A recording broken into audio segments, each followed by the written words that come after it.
Hello, we're here today to make the perfect espresso with a Romcaffè blend. In order to make the perfect espresso, we have the 5M rule to help us. What are the 5 M's? The first M is our coffee mill, i.e. our grinder. The second is our coffee machine, which should be the right kind of machine to extract the best qualities from our coffee. The maintenance we carry out on both these pieces of equipment. Then, of course, we have the mix, which should be an excellent quality blend, because without a great blend, we won't ever achieve a great coffee. But we won't ever have a great espresso without proper maintenance and, above all, without the 5th M, the right mano, or handling. The first M is the mill, or the grinder dosing chamber, which features a hopper. The part that connects to the doser, which consists of a doser wheel, a chamber for the coffee, and a lever triggered and aided by a spring that helps the coffee fall in. And then there's the most important and essential part, the grinders, which can either be conical grinders or flat grinders. Here inside the hopper is the coffee's first point of contact. What is the hopper made of? It consists of a lid that must be kept on, so as to keep the coffee's carbon dioxide inside as long as possible. The hopper helps us feed coffee into and out of the grinding blades, and the most important thing is that it must be cleaned every week, because oil residues can quickly go rancid and give our coffee an unpleasant residue. The quickest way of cleaning it is to use the coffee machine's steam wand to basically dissolve any oil residues that may be on the hopper. You then wipe and dry the inside of the hopper very carefully, and then put it back in its place.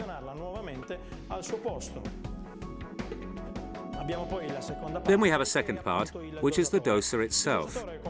The doser consists of a dose wheel, a lever triggered by a spring, which allows the lever to spring back and prepare the next dose. In the evening, it is very important to turn off the grinder at the right time, so as not to leave too much coffee residue inside the doser, and empty it every evening, placing coffee residues inside a hermetically sealed container so as to clean the doser wheel every night. As I was saying, so as to remove any residues that are still inside the doser wheel. Coffee grinding doser chambers can be equipped with two kinds of burrs. Conical burrs that heat the coffee less and last longer, which need replacing after around 800 to 900 kilograms, or flat burrs which need replacing after about 400 kilograms of coffee ground.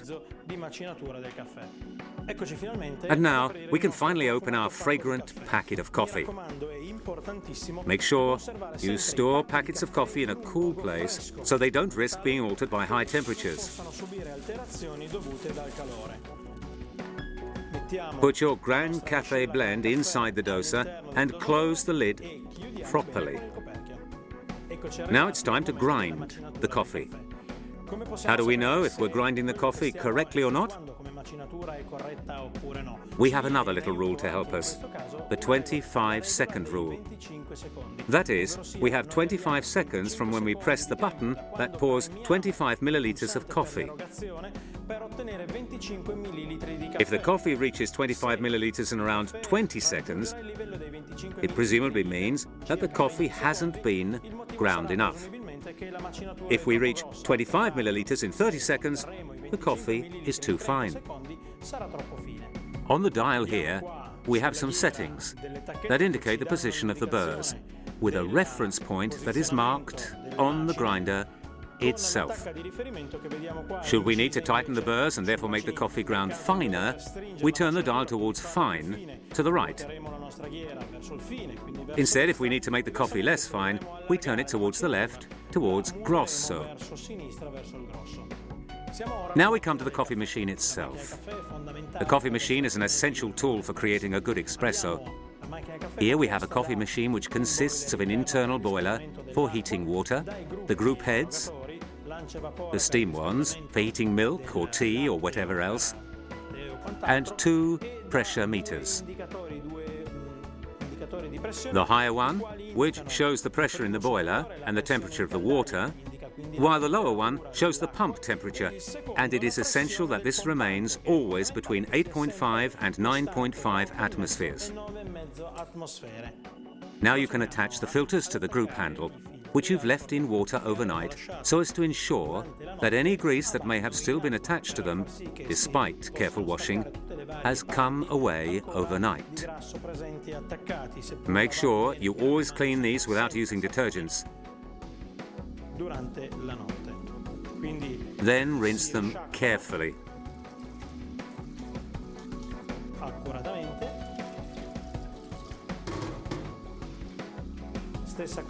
Do the same with the filters.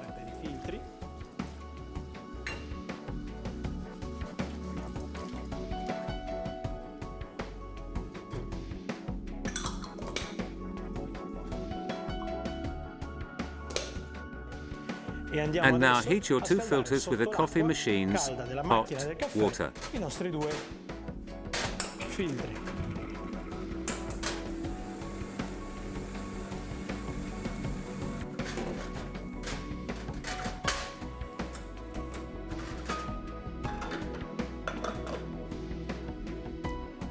Now we move on to grinding our coffee. In order to ensure that you are grinding it correctly, fill up the first 4 compartments of the doser wheel so that, should it need adjusting, you won't have too much coffee ground incorrectly. Fill up the first compartment, then move it round and do the same for all 4 compartments.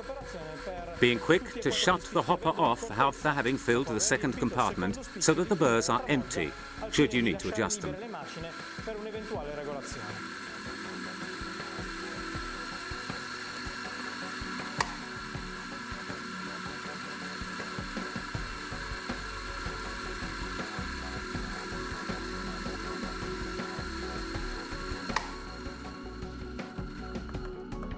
The burrs are empty, and now turn off the grinder.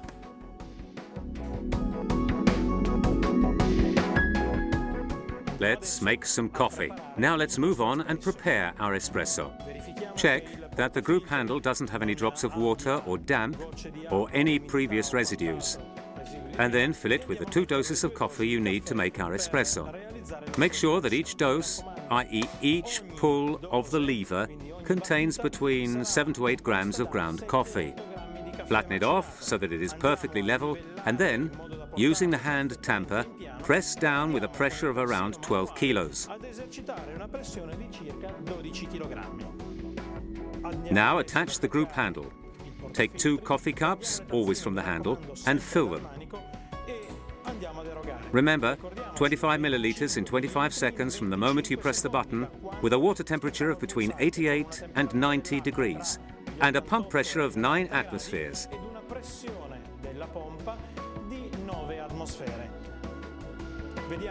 You'll see that the coffee should pour like a mouse's tail, so as to fill the right amount of coffee into the cup.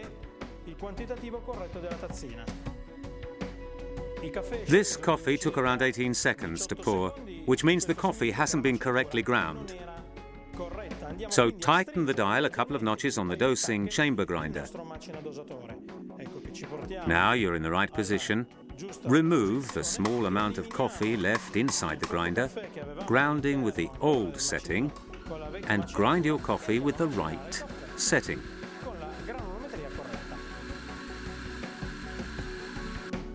We have just made some coffee with the incorrect grinding setting, so we'll remove the residues.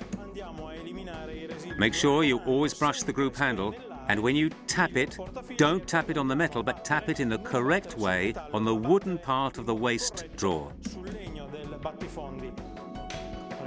Refill the doses, level off, press,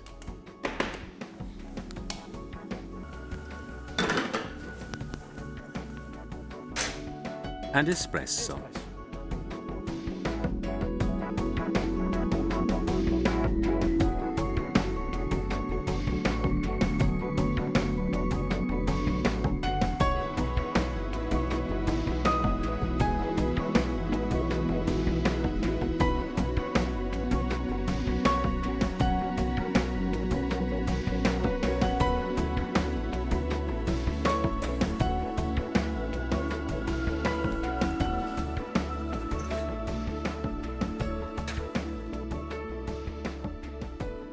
Here's your perfect espresso.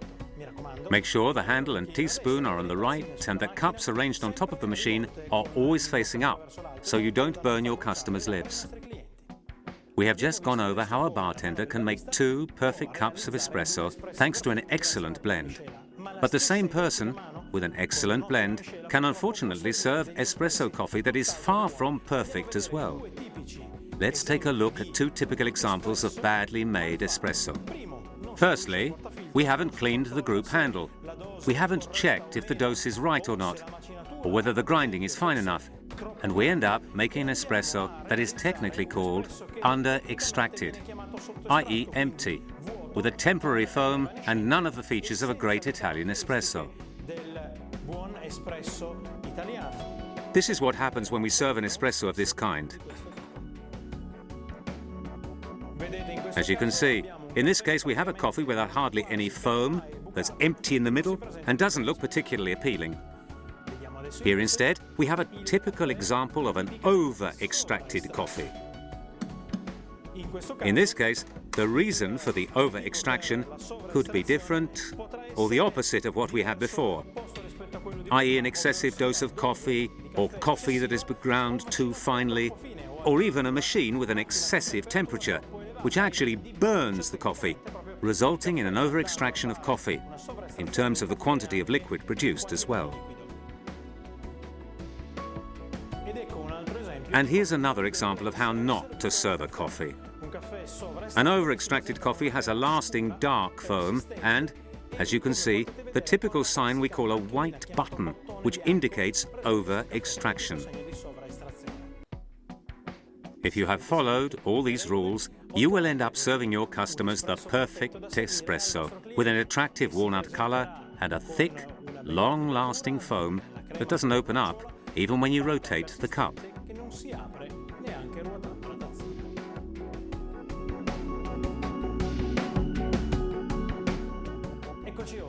Here we are in the final part of what could be a typical day's work for you and your coffee machine. You should now move on to cleaning the filters, the group handles, the shower discs, and whatever else. Therefore, remove all the coffee residues, brush the filters thoroughly, something you may well have done during the day to make sure they aren't clogged. Spray a little water from the group head, clean the seal and the shower disc itself with a special brush. Let a fair amount of water pour out to finish the cleaning process, and then wipe it over a last time with a sponge. Now move on to use the blind filter to clean the solenoid. There are 2 kinds of blind filter: the usual filter without any perforations, or a handy piece of silicone. A silicone seal which is simply positioned in the filter and snapped in.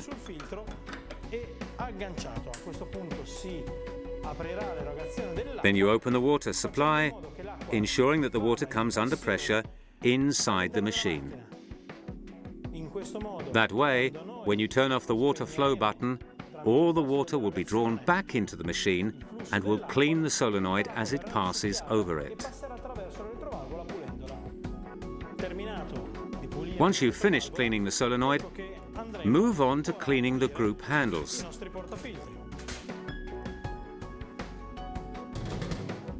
First, detach the filter from the group handle.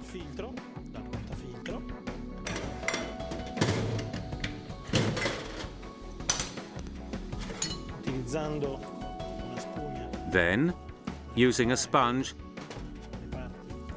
thoroughly clean the parts of the filter and the group handle. Using a wire brush, thoroughly clean the insides and the passages where there could be coffee residues.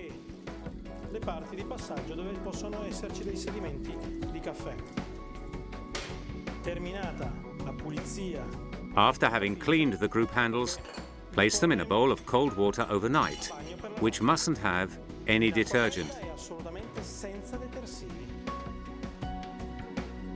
The last phase consists of cleaning the drip tray.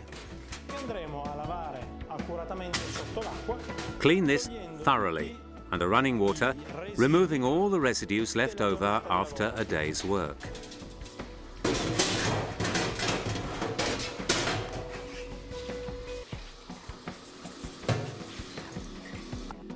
After having washed the drip trays, it's important to put them back the right way, i.e. with the large holes lined up under the group heads, so as to avoid any leaks caused by the solenoid's drain, and always check that there isn't anything blocking the drain. Now we come to the water softener. Today, to make things simpler, we have put it on the bar, but we all know that it is located under the machine and attached to the water supply. This is the device that traps calcium thanks to its resins and avoids the formation of limescale inside our machine.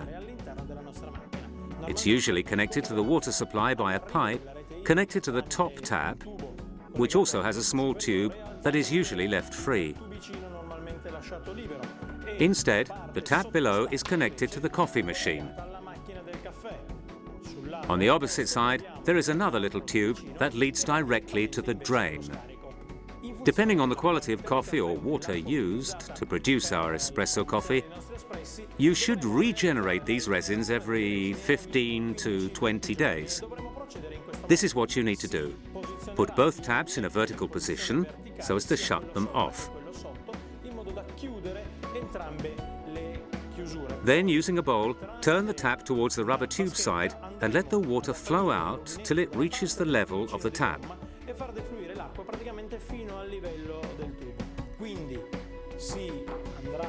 Then you open the top lid like so. Pour in around 1 kilo to 1.5 kilos of salt, depending on the side of the water softener. Then put back the lid, taking care to clean the edges so there isn't any salt left that could stop it from closing. And then you need to close the upper tap and turn it towards the water supply so that the water can start filling up the water softener, while you turn the lower tap towards the rubber pipe. In this way, after between 45 minutes and an hour, all the salt will have dissolved inside the water softener and regenerated the resins inside, which will once more be able to capture calcium. In this way, we have completely regenerated all the resins, and we will have carried out the proper maintenance necessary on our equipment. Make sure that the water softener is only ever connected to the coffee machine. For other appliances, such as glass washers or ice machines, we always advise you to use a different kind or more than one. If you follow all the steps in this video using a Romcaffè coffee blend, you will certainly be able to make an excellent espresso for your customers. And remember, always serve it with a nice smile.